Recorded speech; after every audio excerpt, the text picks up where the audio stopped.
who started this year with a lot of running on the roads, including winning the 5K Road Championship, back to where we're so familiar seeing the two-time Olympian on the track. Absolutely. She'll be in Copenhagen in September representing Team USA in the 5K at the World Road Racing Championships. But yes, as you mentioned, also came in second in the 10 mile on the road and has been, really open about trying out the roads and seeing what she could do there. Of course, it's fun to see her back on the track. I'm happy for it. Six-time NCAA champ at Missouri. Guess who else is here? Parker Valby, who made her big return 3 weeks ago here in Los Angeles and ran 14:49.41, her personal best. 3 weeks later, let's see how much faster Parker can push the pace here. Speaking of returns, how about Alicia Monson, her first race of the season? Let's remember, she is the American record holder here, but dealing with injuries, came back last year and, well, not 100%, ran 4 races. This is back to where she says she's feeling healthy, and we'll see what type of times that produces. She's run 14:19 at her American record best. A healthy Monson is no joke, and I am so excited to see her be feeling back into her 2024 form, 2023 form that was just record-breaking. It's going to be so fun to watch because strategy-wise here, Shannon, you think about Parker Valby, her college career, and even that race 3 weeks ago when she ran the 14:49.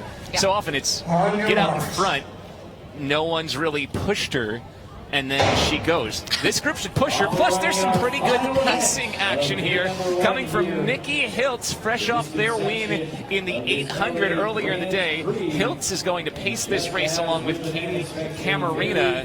Can't ask for a much better pacer here. And Shannon, this is kind of the history of this distance classic. So often you see elite athletes run a race and come back out and pace teammates and friends like Hiltz is doing here to great races later on in the day. Exactly. When I would race this back in the day, there were a lot of athletes, and my teammates, myself included, who would go with an 800 or 1500 early, and then rather than having to do a post-race workout, which is something that we're still doing at this time of year when there's still several weeks until those major championships and even more weeks to go until the ultimate championships that Hiltz would be gunning for. This is a great opportunity to get in a hard session to extend the quality of this day. And it's painful, but it's a great way to build that fitness with the eyes focused on the big goal later on in the season. One additional pacer who's just popped a hip number on is Alex Carlson, who finished second in the women's 1500. So the first 3 are all pacers here, really trying to help this great field behind. Parker Valby in the lead, and then Alicia Monson and Krisha Schweitzer right there behind. They're all ahead of that 14:40 pace right now. This has got to be unusual territory for Valby to race a race where she's got pacers working in front of her. Usually she's the one doing all the pacing work throughout her career. Yeah, when she ran her 14:49, it was the pacer, I think, was supposed to go to maybe 3K or something, and she overtook them at 2200. Finished that race saying, "I'm so back." There were tears in her eyes. She said, "I felt great. I'm so excited." And I imagine going in today, with the pace target that was set of a 14:40. 14:49 was her personal best last month. She broke that personal best. That's the NCAA record, and now is gunning for another personal best. I mean, she feels great. Why not? 6 NCAA titles at Florida. That race 3 weeks ago was her first outdoor race since the Paris Olympics. Had a broken bone in her foot early last year. 3 total races, 1 in February, and then the U.S. Cross Country Championships and the dash to the finish line 5K in New York City. Those were in November and December. So good to see her out and running. Similar story for Monson, very limited racing last year, but she's tucked in behind Valby and Schweitzer. One other woman who's not a pacer that's right up there tucked behind the pacers is Sydney Vaught, the 23-year-old out of Rawlins, Wyoming, who just wrapped up her college career at Arkansas during indoors this year. She's trying to rub shoulders with some of the best women in this distance in the country. She has a personal best of 15:02. We'll see. It looks like Valby just went by her. If I were Valby, I'd be worried with Vaught in between myself and the pacer. I wouldn't want any gap to form, and it looked like there was just a little bit of daylight forming. Valby immediately went and covered that to get right on Hiltz. Schweitzer, you know, when I was looking at this start list behind, we know Valby loves to lead. Valby did most of her collegiate career running solo, pushing from the front, and that's where she likes to be. Schweitzer coming off of these longer races on the road, but with a better personal best. If I were her, I would be doing what she is doing right now, tucking in behind Valby, let Valby be the pacer, and see if she could get past, pulled to a fast time, and maybe even kick past her at the end if she's got anything left. They're at 2:55.82 through the opening 1,000 meters here, and I don't know if it's just me because we know how Parker Valby likes to race, but I just imagine the screws spinning in her head right now. Hey, when can I get past these people in front of me that are doing all this leading work in Camarena and Hiltz, who continue to pace this group? So far, the pace has been delivered right what was asked for. You know, 70, 220, 255 at the K. It's still early days. Got to get to that halfway point and really see how these athletes are faring. But, you know, our kind of prime athletes, the ones we were focusing on at the beginning, are exactly where we had hoped they would be as the race is underway. Yeah, now a 72nd lap once again, so it's still the Pacers, Camarena, and Hiltz, but then it's Valby, Schweitzer, and Monson trying to hang on. Again, this is a big test for Monson, her outdoor season opener, and being asked to run at a 14:40 pace, so doing her best to hang on. There's a slight gap there. We saw Vogt push it over those first few laps, but she has fallen back off the pace now, and it's really the three women behind the two Pacers at the moment that have separated from the rest. Yeah, they're right on that 14:40, maybe even under 14:40 pace, because, you know, that 72nd pace is around 14:30s, 4:41 for the 1,600 meters. I mean, these are some serious times that we're seeing right now. Valby's looking great, right stuck in it. Tiny bit of space from Schweitzer, a little bit more space growing from Monson. We still have the Pacers there, Camarena and Hiltz, so when they come off the track, then it'll be up to Valby to keep pushing, but we know Valby knows how to run that way. Once again, they're right on the numbers, 70.4 seconds for Camarena, the pacer out in front. Big credit to Nikki Hiltz. They won that 800 earlier, and they've stayed out there now through about 2K as they're still ahead of Valby, who is right on the heels of these Pacers. She so badly wants to be out in front there. Schweitzer stuck with her. They have detached Monson now. You know, and if I were Valby, having Hiltz form this sort of V on my outside, blocking the wind, actually is an excellent way to pace, an excellent way to get pulled along to a quick time. And I mean, Hiltz is used to running such faster paces. You also can gauge or feel your effort based off of the athletes in front of you. And when you have someone who's so smooth, who has such great cadence and relaxed form, it can actually make you feel more relaxed. Now, whether Valby is looking at Hiltz or not is another question, but I know for myself that was a big deal. But Valby looks so strong. So Camarena is peeled off. Hiltz continues to lead, but Valby's now put a dent into Schweitzer, who's falling back, while Valby, whose personal best 3 weeks ago was 14:49, is still ahead of the pace. They went through 2K in 5:51, so now they're through 2,200, 7 laps to go, and another 70.3 second lap for Hiltz and Valby in the front. Yeah, 6 minutes in, and there's separation between Valby and Schweitzer. Hiltz still leading, doing the pacing work. We're not sure exactly how long they're going for, but Morris went about 2 miles, I want to say, or close to it. And if this is sort of a post-race workout hard effort for Hiltz, going it for 2 miles or more would actually be a great development tool and huge help for Valby. Look at that pace, y'all. Hiltz still out there in front of Valby. Again, we've been told that they're a pacer. You never know. Nikki Hiltz, not one to run a 5,000 very often, but wouldn't it be fun if she just decided, hey, I'm going to keep going? Though Parker Valby certainly racing this race, Shannon, as if she knows that Nikki is doing the pacing work ahead of her. Absolutely. And I mean, Hiltz looks so great, so smooth, and so does Valby. Some of America's top talent right there. And so cool to see Hiltz helping Valby to potentially a massive personal and they best. Upped the pace. That was the fastest lap of the entire race for Hiltz and Valby, both under 70 seconds, 69 92 for Nikki Hiltz as they continue to pace this race, coming up to 3K and 5 laps to go once they make it around this next time. And at this point, Parker Valby has left some of the best women in American 5,000 meter history in Monson and Schweitzer well in her trail. She looks great at this point. I mean, 8 minutes, 20 seconds into the race. This is just classic Valby. And, you know, she did so much of the racing last month at Track Fest to run that personal best. And now we see Hiltz coming wide, trying to get the crowd up. I mean, how cool is this to have Hiltz supporting you to run an incredible race and trying to get that crowd hyped for you as well.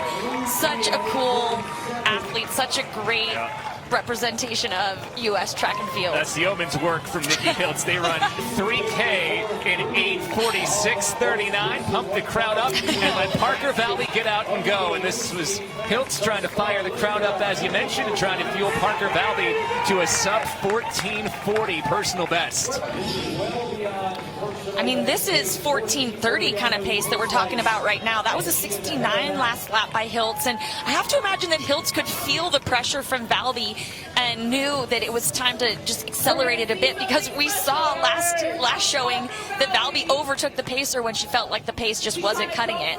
You know, so often through Parker Valby's career, even when she was in college, there was so much written about how she had to train to try to prevent injuries and avoid injuries. Obviously, the injury bug bit her hard last year. There was some unsettling. She moved between coaches, moved between training locations. Really feels like she's found a home out there training with Emma Coburn and Team Boss, and she is running better than she's run at any point in her life, and that includes a 6 national championship stretch when she was at Florida. Looking incredibly ferocious here with about a mile to go, another 72nd lap, and on personal best pace. Valby said after her race in May, I don't really know what kind of shape I'm in. I'm doing training that I've never really done before. I've kind of taken a step back and done less intensity. Clearly it's working and I'm feeling good. That energy coming off that race, that elation that she had when she ran her 14:49 in May, must have fueled her heading into this great opportunity, great weather, amazing pacing, and here she is ahead of the pace lights 10.5 minutes into this race. Just going to throw this out here with 3.5 laps to go. If she can continue this here, 2 best races of her life in terms of time will have come in Los Angeles, 2 years away from an Olympic Games that'll be contested on a track about 3/4 of a mile from where we run right now. Yes, it will. This was the warm-up track for the 1984 Olympic Games. Nothing confirmed yet, but, you know, the proximity is quite convenient and great for athletes like Valby, who will absolutely be targeting that 2028 Games, to get comfortable, to have confidence that this is a place that they like to race, that they race well. So much momentum to build in the years ahead. Inside of 3 laps to go, and while Valby's the story and we have our eye on her, I do want to mention Alicia Monson's actually overtaking Carissa Schweitzer for second. So while Monson hasn't been able to match this crazy 14:30-ish pace in her return to the track, good to see her running strong and rubbing shoulders with Schweitzer back there for second. But they're a full 20 seconds back of Parker Valby, as you see Monson with every step making up a little bit of ground on Schweitzer, who tried to stick with Valby for the first half of this race, and now she's paid for it. Yeah, Schweitzer was trying to hold on to Monson for a bit, but there's a little bit of daylight being formed. That being said, Schweitzer, that athlete can grind it out, and she's trying to close that back up again. But really, the race is all about Parker Valby today and how fast she will run. How much will she break her personal record by today? That personal record's going to be smashed. It was 14:49. Those green pace lights are for 14:40. They are getting a bit closer to her here. So with 2 laps to go for Valby, she'll race those pace lights to see if she can go sub 14:40. She is going to break that personal best. She's on her way to a big win once again here. Less than 800 meters to go. So 2,800 meters, that was a 69 lap as Hiltz was finishing up their pacing duties. 3,200 meters was a 69. The last 2 laps have been 70 and 70, but still right in the pace that Valby was looking for. And I mean, once again, this is the type of race that Valby is the most familiar with. This was her collegiate senior season, and now it's really about her just grinding it out as she comes into about a lap remaining, lap and a half remaining, I should say, in this race. Yeah, 71.18 on her last 400 meters for Valby, but she has a little less than 600 meters now, and she sees those lights, so she knows she's there, and it feels like as they got this close, she picked it up just enough that she has stayed right on that 14:40 pace here. 500 meters to go, and we'll see if she's got a little something for that final lap. She could gain ground on those pace lights once again. I mean, you just saw her lick her lips, her focus in her face. This can't feel easy. You know, this is uncharted territory for her, and I mean, few Americans have ever run this fast. But she's at the bell now. She's got one lap to go. And if we know anything about Valby, it is that she is a tough athlete, and she is going to battle it home, trying to run as fast as she can. Parker Valby trying to break 14:40. 2 races in her return this year, both in Los Angeles. Both are going to be runaway wins, and this one may break a new barrier for her. 250 meters to go as Valby continues to flirt with the front of those pace lights. You can see in her face, gritting her teeth. You can see the kind of fatigue in her legs. I'm sure she must be feeling all kinds of lactic right now. But what I love about Valby is just her grit, that she will not give in, and she will push as hard as she can and get the most she can out of herself. And those green lights, they are chasing her, but she is refusing to let them win. She's getting ahead of them again. It's going to be a battle between her and the green lights. They found a little something extra here down the stretch, and Parker Valby, 3 weeks after going 14:49, is on her way to a sub 14:40. The return continues in dominant fashion. 14:39.89. Valby drops the PR hammer again. What a race. 69.92 on that final lap to drop it under 14:40 and shave 10 more seconds off that best. Here comes the race for second, and Reagan Yee, who was way behind about a mile ago, finishes in second with a 65-second lap ahead of Monson. She made up 3 seconds on Monson, who finishes third. And there's Valby celebrating with her team. It was tears 3 weeks ago. It's smiles this time around. I think last going, it was this unknown. You know, I think my fitness is there, but what can I do? And she sort of surprised herself and had this joyous return. And today you could see from the outset she had a mission in mind, and she delivered on what mission she'd set for herself. Yeah, 3 weeks ago it was relief and joy. Here it was she knew what she could do, and she went out and did it. 14:39.88. Parker Valby.